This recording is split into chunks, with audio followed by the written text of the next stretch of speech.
really do love that fucking song. Alright, anyways, hello everyone, it is MP here, Meister Payne, and after an overly long hiatus, I am back and will now hopefully be able to provide at the very least some semi-regular content for everyone. Now in this video, I am going to insert a few clips from the show in order to help visually explain my thinking. These of course are show only and should not be confused with anything in the book. They're just sort of to help give you a better idea of what I'm looking at. So today we are going to be discussing finger puppets. Specifically two individuals that I feel Littlefinger has either acquired the services of or placed directly next to the former hand of the King Tyrion.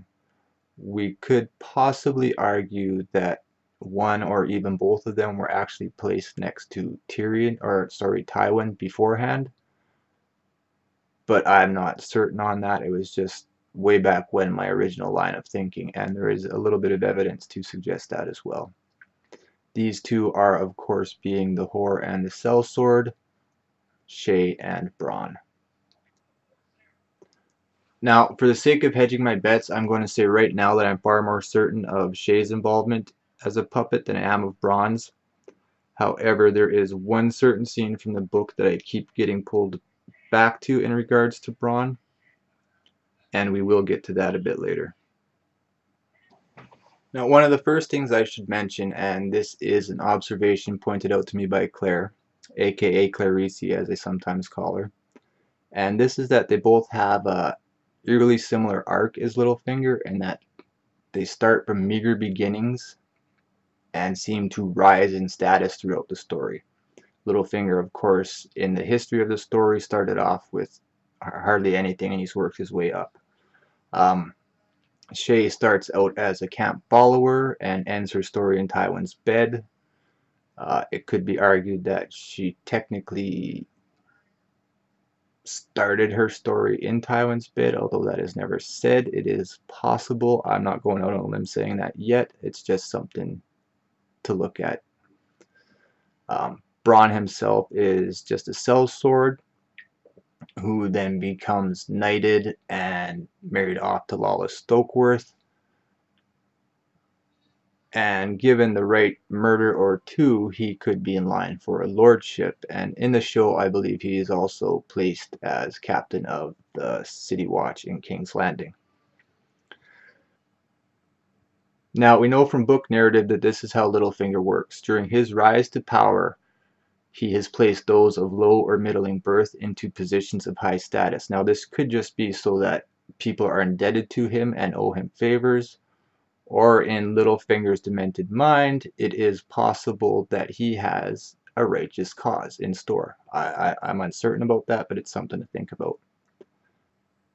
I suppose the best place to start this off is when Tyrion and Bronn first meet at the end of the crossroads. I don't really want to get into too much here except to say that if you know somebody is traveling by land throughout Westeros and they are going past that area, the inn at the crossroads is the perfect place to plant somebody to wait to intercept somebody or have a chance meeting with them or anything like that.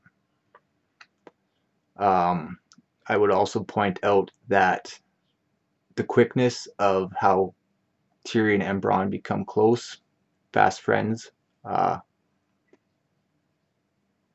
we could argue that this is part of a plan or it could have just happened naturally. I'm not going to say either or. Again, as I said in the beginning, Bronn I am the least certain about in this theory. And for me, the interest in this theory stemmed from when Bronn first brings Shae to Tyrion. Now I'm going to show you a clip from the show, and I would like you to pay attention to the question that Tyrion asks, the lack of an answer given, as well as what I feel is a seriously suspicious look from Shae, and I do believe she flashes it at Bronn himself. So let's have a look.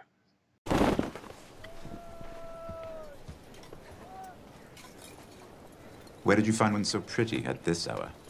I took her. Took her? From whom? From, Sir... what's his name? I don't know. Ginger cunt, 3 tents down. And he didn't have anything to say about it. He said something. Well, the odds of me living long enough for him to retaliate have just dropped drastically. We'll be at the Vanguard tomorrow. So as you can see, Tyrion asked the question of where Bronn gets Shae, and no definitive answer is given. Now, in the books, things don't play out in exactly the same manner, though the question is asked. It is asked individually to both Bronn and Shae.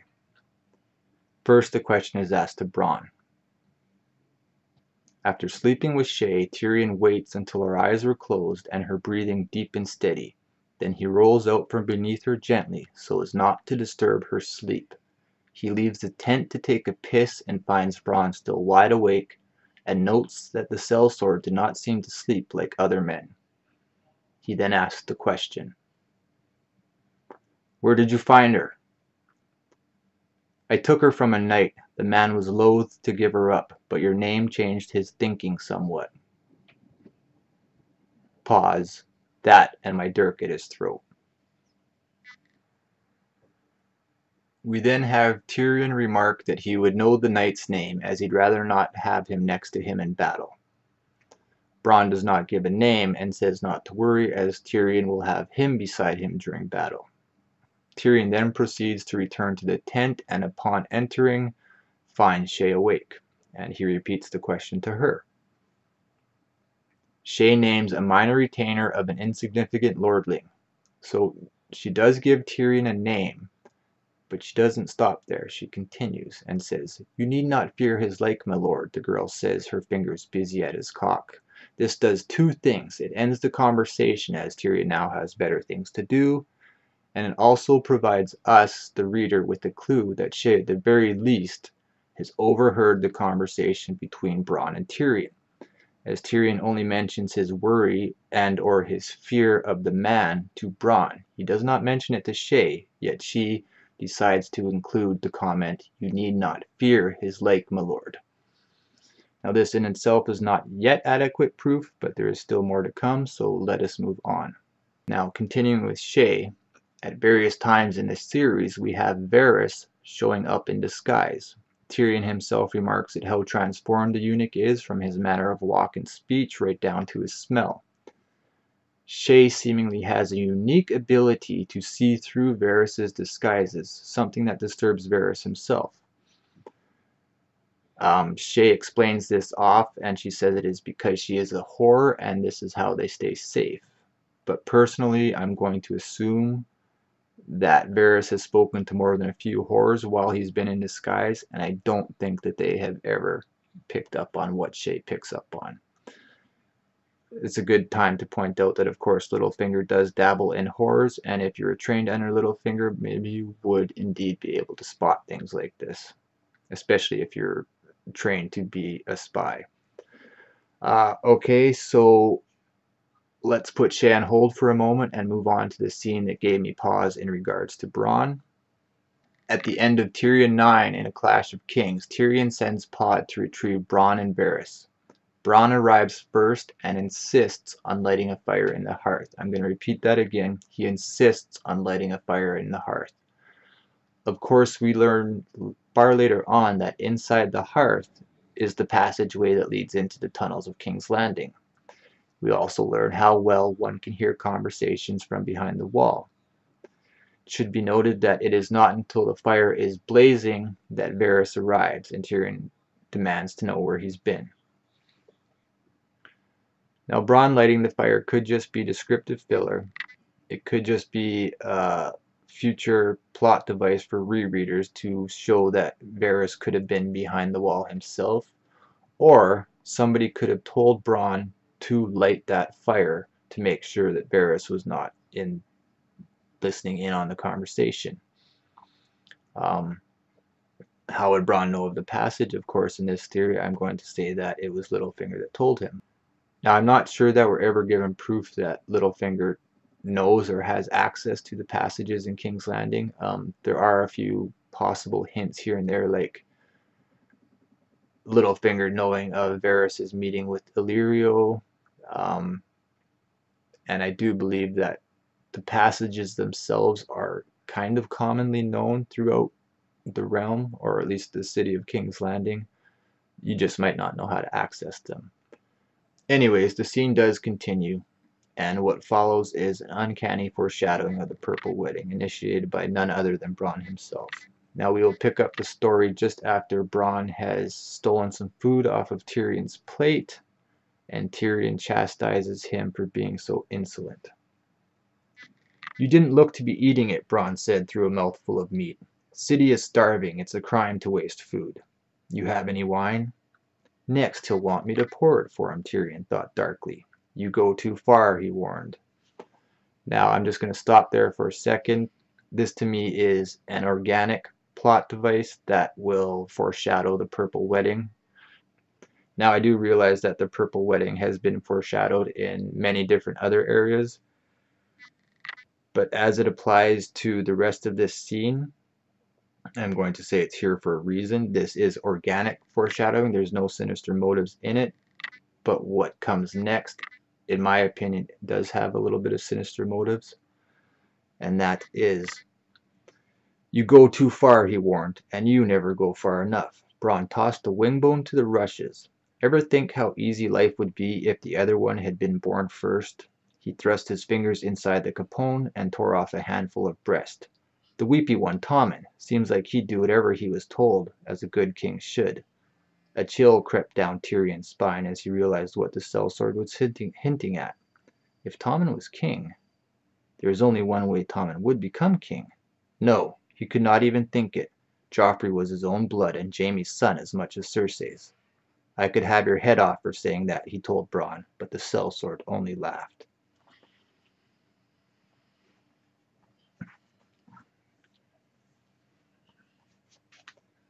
So we have Tyrion warning Bronn that he goes too far, and Bronn coming back with, "And you never go far enough." And then he directly mentions that what if Tommen were sitting on the throne? Of course, this is what happens after the actual Purple Wedding.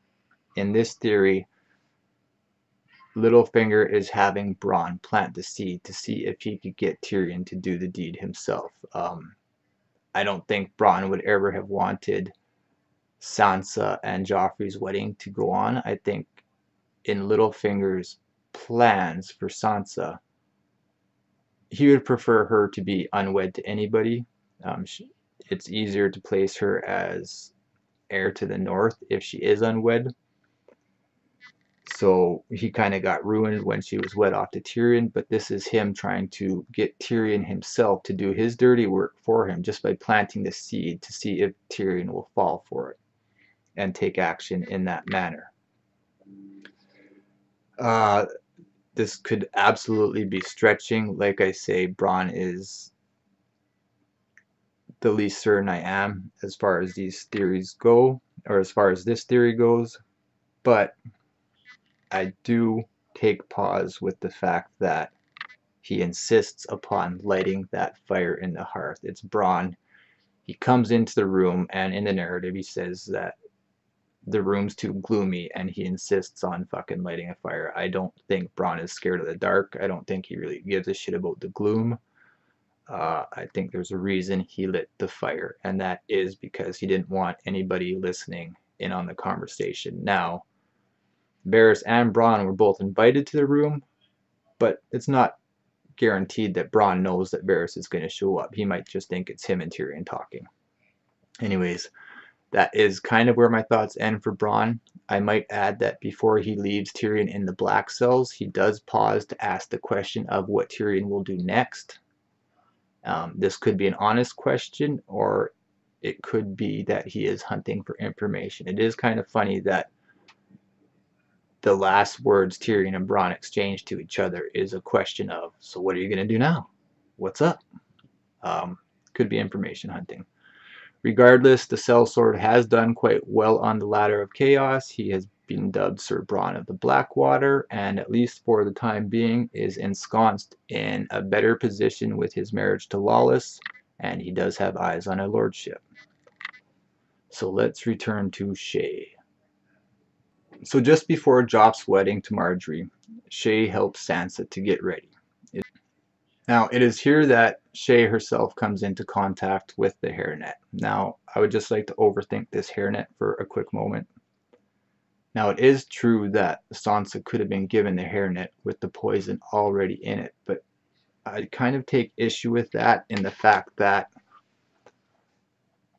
depending on how long Sansa has it before the wedding, if the poison is in there and it's in there loosely so that somebody can get at it quickly when the time is right, there's a chance that the poison's going to fall out. Or somebody may have had to switch the poison in at a later date so that it was never noticed to begin with. I doubt that you're going to match the colors perfectly, anything like that. And I can't get past the thinking that there's no way that somebody can just leave the poison in there loosely and hope that it remains so that when whoever the true poisoner is, Olenna or other, comes to take it, they're not just fucking fiddling with the hairnet for 3 minutes trying to, you know, remove the poison. It has to be done quickly so that suspicion is not raised. So Sansa's not like, what the fuck are you doing with my hair? Why? Just like, why? What are you messing with my hair for? The person has to be able to come in, extract it, and get out, which is what we have with Olenna doing. Like, oh, la, la, la, look, pretty fucking hairnet. Boom, she's gone. No real fucking fuss raised. So I'd propose Shae does one of the two things mentioned. She either inserts the poison herself or she loosens up the class so that the poison is readily available when the timing is right. Here is the scene from the book. Sansa wore a gown of silvery satin trimmed and bare, with jagged sleeves that almost touched the floor, lined in soft purple felt. Shae had arranged her hair artfully in a delicate silver net, winking with dark purple gemstones. Tyrion had never seen her look more lovely, yet she wore sorrow on those long satin sleeves. Lady Sansa, he told her, you shall be the most beautiful woman in the hall tonight. My lord is too kind. My lady, said Shae wistfully, couldn't I come serve at table? I so want to see the pigeons fly out of the pie. So there we do have it. Shae does have access to the hairnet, and curiously enough, she also asks to attend the wedding, to serve at table. Now, it's possible that Shae wants to go there just to keep an eye on Tyrion for her own devices. Like maybe she does like Tyrion. I don't think that's the case. She could want to go to the wedding to try to hook up with some other lord somehow and leave Tyrion behind. Or she just knows what's coming and she wants to see the fucking chaos that ensues. Now, to end this all, I'm going to play a clip that is show only. This never happens in the books, but it does happen in the show. I find it very interesting, and this will go to show another sinister edge to Shae, and the fact that somebody revealed to her something and she turned around and possibly told it to the one who would seal this girl's fate. I'm going to let this clip run a little bit longer because there are great bits at the very beginning between Shae and Sansa. And it says book reader only, or I don't know. You could probably pick it up if you're just a show watcher too, but it's interesting narrative about how the game is played, and it just makes me laugh. So here we go. Dawn. It's going to dawn. Why dawn? It's carrying silk, and it's supposed to bring back wine in exchange.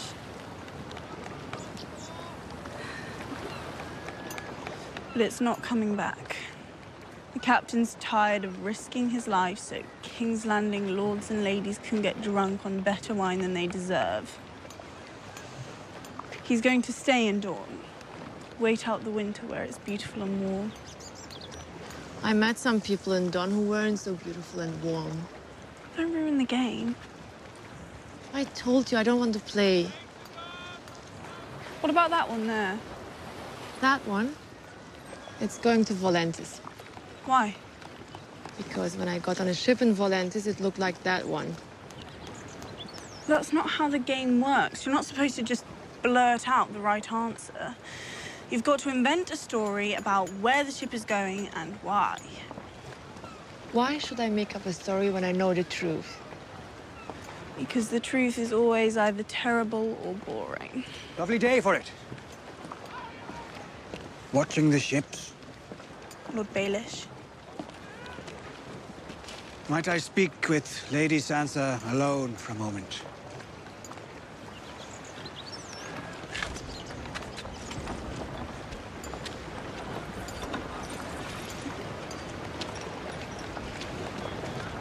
I saw your mother not long ago. She's very eager to see you. And your sister. Arya's alive.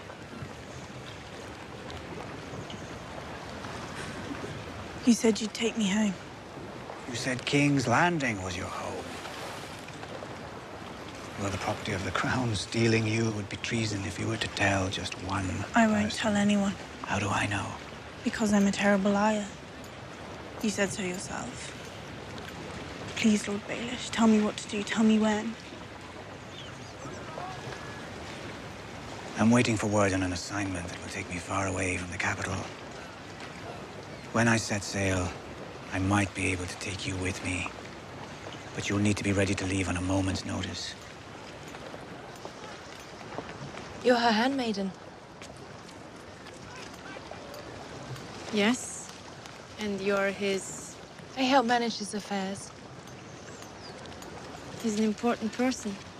So is she. I grew up in the shadow of her father's castle.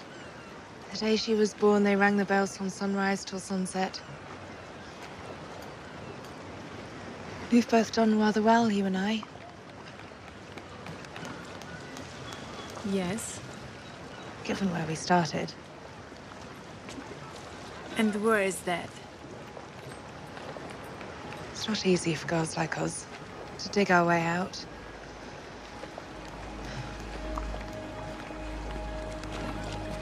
Watch out for her. I always do. Watch out for her with him.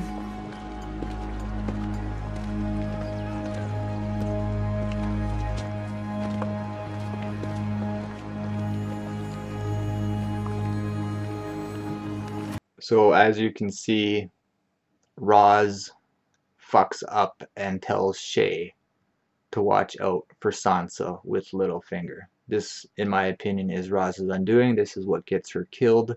She told the wrong person. That person has always been in Littlefinger's back pocket.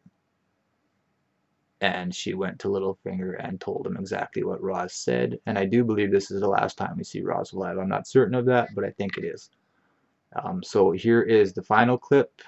This is the Chaos is a Ladder speech, and we talk about those who choose to climb it, which is what both Bronn and Shae have been doing through this arc. Shae herself falls off. Bronn is still going. And I'm going to let this one run long too, because there are, again, just great narrative book reader topics just hidden in plain sight. So watch, and I will see you on the other side. 1,000 blades, taken from the hands of Aegon's fallen enemies, forged in the fiery breath of Balerion the Dread. There aren't 1,000 blades. There aren't even 200. I've counted. I'm sure you have. Ugly old thing. Yet it has a certain appeal. The Lysa Arryn of chairs. Shame you had to settle for your second choice. Early days, my friend. It is flattering, really. You feeling such dread at the prospect of me getting what I want. Thwarting you has never been my primary ambition, I promise you. Although who doesn't like to see their friends fail now and then? You're so right. For instance, when I thwarted your plan to give Sansa Stark to the Tyrells, I'm going to be honest, I did feel an unmistakable sense of enjoyment there. But your confidant, the one who fed you information about my plans, the one you swore to protect, you didn't bring her any enjoyment. And she didn't bring me any enjoyment.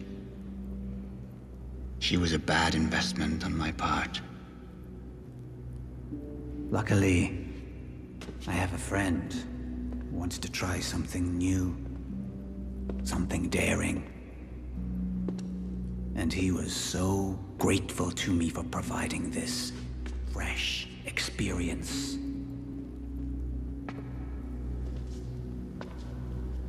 I did what I did for the good of the realm. The realm? Do you know what the realm is? It's the 1,000 blades of Aegon's enemies. A story we agreed to tell each other over and over till we forget that it's a lie. But what do we have left once we abandon the lie? Chaos. A gaping pit waiting to swallow us all. Chaos isn't a pit. Chaos is a ladder. Many who try to climb it fail, and never get to try again. The fall breaks them.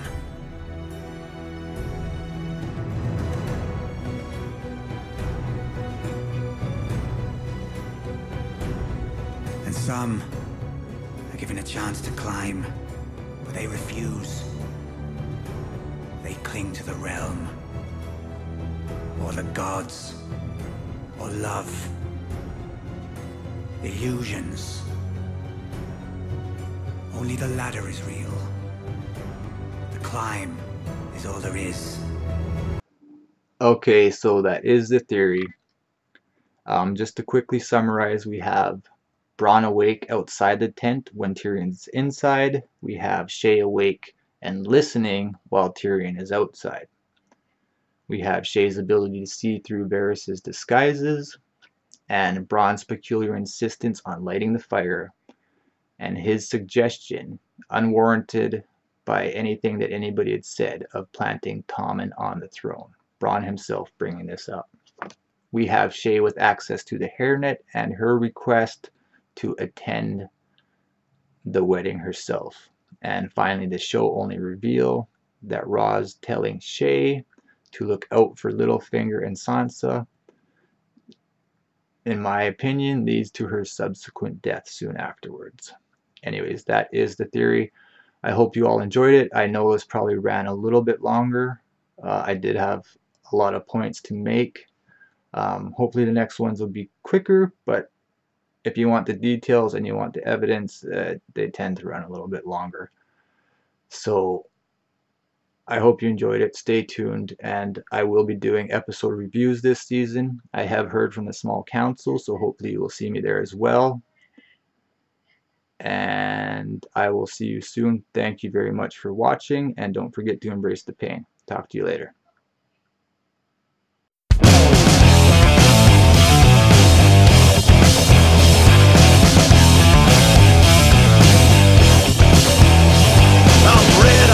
I'm city born, mile scarecrow far from home. I'm faceless, nameless, right or wrong. I'm fearless, hopeless, sing my song. Out go the lights, it begins tonight.